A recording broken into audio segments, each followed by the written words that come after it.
আমরা আগে দেখতাম 80 টাকা, 100 টাকা, 200 টাকা পর্যন্ত নিত, এবং টাকাটা কে নিত এটা কি কোনো ধরনের কোনো হায়োদিস ছিল না। কিন্তু সিএনজি স্টেশনে নতুন করে হচ্ছে পৌর কর নেওয়া হচ্ছে, পৌর কর, যেটা প্রচলিতভাবে জিবি নামে পরিচিত।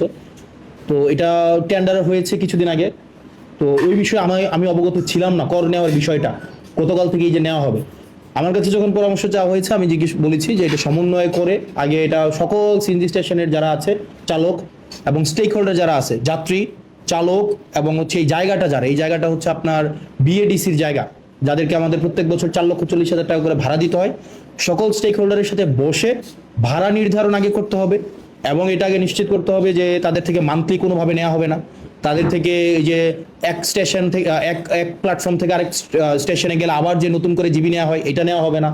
তারপর হচ্ছে আবার যে তাদের আরো কিছু সমস্যা, তাদেরকে ওয়াশরুম ফেসিলিটিস তৈরি করে দেওয়া, স্টেশন ফেসিলিটিস তৈরি করে দেওয়া, এই সবগুলো আমার কাছে মনে হয় এগুলো সমাধান হওয়া উচিত ছিল, তাদের সাথে আলোচনা করা উচিত ছিল, তারপরে সিদ্ধান্ত নেওয়া উচিত ছিল। যেহেতু সিদ্ধান্তটা নেওয়া হয়নি, সেজন্য সিএনজি চালক যারা আছে তারা মনে করেছে যে তাদের জায়গা থেকে আবার নতুন করে জিবির প্রবর্তন করা হয়েছে, যেটার বিরোধী আমরা সবসময় ছিলাম।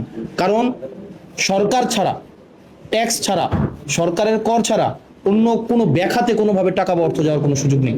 কেবলমাত্র কর আরোপের, কর গ্রহণের কেবলমাত্র এখতিয়ার হচ্ছে, বৈধ এখতিয়ার হচ্ছে সরকারের, এবং সরকার যদি সেটা নেয় সেক্ষেত্রে আমরা সমর্থন করতে পারি।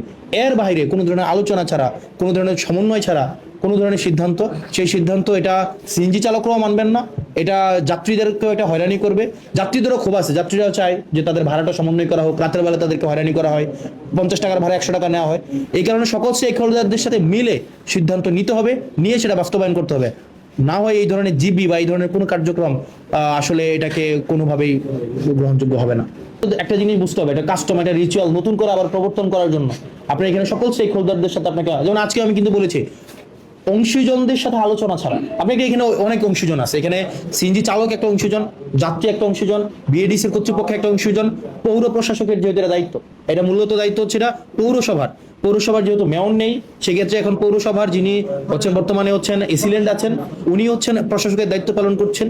তাদের সবার সাথে বসে, আপনার তো এটা ক্লিয়ার না, চালকদের সাথে কি ক্লিয়ার যেটা আপনি ওপেন টেন্ডারে পাইছেন? চালকরা জানে আপনি এখানে আছেন, একটা রিসিপ্ট ধরাই দিয়ে আপনি তাদের থেকে টাকা নিতে আসছেন। বরং এখানে চালকদের সাথে বসে ভাড়া সমন্বয় করে আরো তাদের কিছু প্রবলেম সমন্বয় করা উচিত ছিল। আমি তো বললাম প্রবলেম, যে এটা কি মান্থলি নেওয়া হবে কিনা, ভাড়া নেওয়া, ওই যে আবার এক স্টেশন থেকে আরেক স্টেশন নিলে ডাবল ভাবে পৌর কর নেওয়া হবে কিনা, এটা যে পৌর কর, এটা যে সরকার পেয়েছে, এই জায়গা তাদের কাছ থেকে স্পষ্ট করে সিদ্ধান্ত আসা উচিত ছিল। সিদ্ধান্ত না নিয়ে সমন্বয়বিহীন যে কোনো সিদ্ধান্ত, এটা কোনোভাবে বাস্তবায়নযোগ্য না। সেজন্য তাদেরকে যারা এই টেন্ডারে অংশগ্রহণ করেছে, অতীতের মতো আমার পরামর্শ থাকবে তারা যেন এই জিনিসগুলো সমন্বয় করে প্রশাসনের মাধ্যমে যে কোনো সিদ্ধান্ত বাস্তবায়ন করে। স্বাভাবিকভাবে আমাদের পারসেপশনটা থাকে যে এটা মনে হয় এমপির হস্তক্ষেপ, এটা এমপি মনে হয় টেন্ডার দিছে, এমপি টেন্ডারে অংশগ্রহণ করছে, আবার এমপি নতুন করে হচ্ছে জিবি পরিচালনা করেছে। এই কোনো বিষয়ের সাথে আপনারা যারা উপস্থিত আছেন আপনারা সবাই জানেন, এটা পৌরসভা একটা অটোনমাস বডি, এটা একটা স্বতন্ত্র একটা বডি, এবং পৌরসভার রাজস্বের মধ্য দিয়ে কিন্তু পৌরসভার খরচ পরিচালিত হয়। পৌরসভার রাজস্বের অনেকগুলো খাত আছে, এর মাঝখানে একটা খাত হচ্ছে বাজার, পৌরসভার একটা খাত হচ্ছে আপনার এই যে জলমহল, পৌরসভার খাত হচ্ছে আপনার এই যে সিএনজি স্টেশন। এগুলো ইজারা প্রদানের মাধ্যমে পৌরসভা তার রাজস্ব সংগ্রহ করে থাকে, এবং এই রাজস্ব আবার কর্মকর্তাদের বেতন ভাতা, উন্নয়নমূলক কার্যক্রম এগুলো করে থাকে। এবং এই পৌরসভাটা কিন্তু একটা অটোনমাস বডি। সেই জায়গা থেকে আমরা আমাদের জায়গা থেকে সবসময় বলেছি, আমার জায়গা থেকে আমি সবসময় পরামর্শ দিয়েছি, চালক এবং যাত্রী দুইজনেরই স্বার্থ সংরক্ষণ করতে হবে। চালক কোনোভাবেই জিবি, যেটা মানে যেটাকে আমরা বলবি লিগেল অর্ডারের বাইরে গিয়ে, যেই আমরা আগে দেখতাম 80 টাকা, 100 টাকা, 200 টাকা পর্যন্ত নিত, এবং টাকাটা কে নিত এটা কি কোনো ধরনের কোনো হায়োদিস ছিল না। কিন্তু আমরা আমাদের জায়গা থেকে বলেছি শুধুমাত্র কর উঠানোর একমাত্র এখতিয়ার হচ্ছে সরকার এবং প্রশাসন ব্যতীত এই কর কেউ যেন না তোলে। তো আমরা এই প্রস্তাবটা দিয়েছি আমার জায়গা থেকে যখনই পরামর্শ চাওয়া হয়েছে।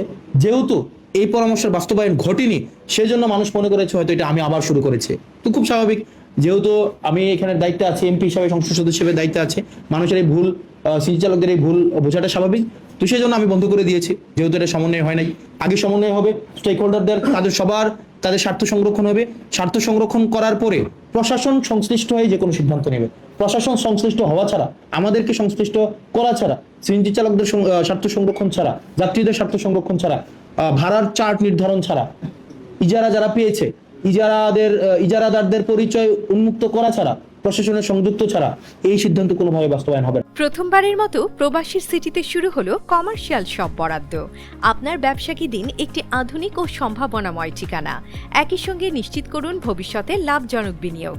সীমিত সংখ্যক কমার্শিয়াল স্পেস এখন বুকিং চলছে। স্ক্রিনে প্রদর্শিত নাম্বারে আজই যোগাযোগ করুন এবং আপনার পছন্দের শপটি বুকিং নিশ্চিত করুন। স্পেস সীমিত, তাই দেরি নয়, আজই বুকিং করুন। প্রবাসীর সিটি, আপনার ব্যবসা ও বিনিয়োগের স্মার্ট সমাধান।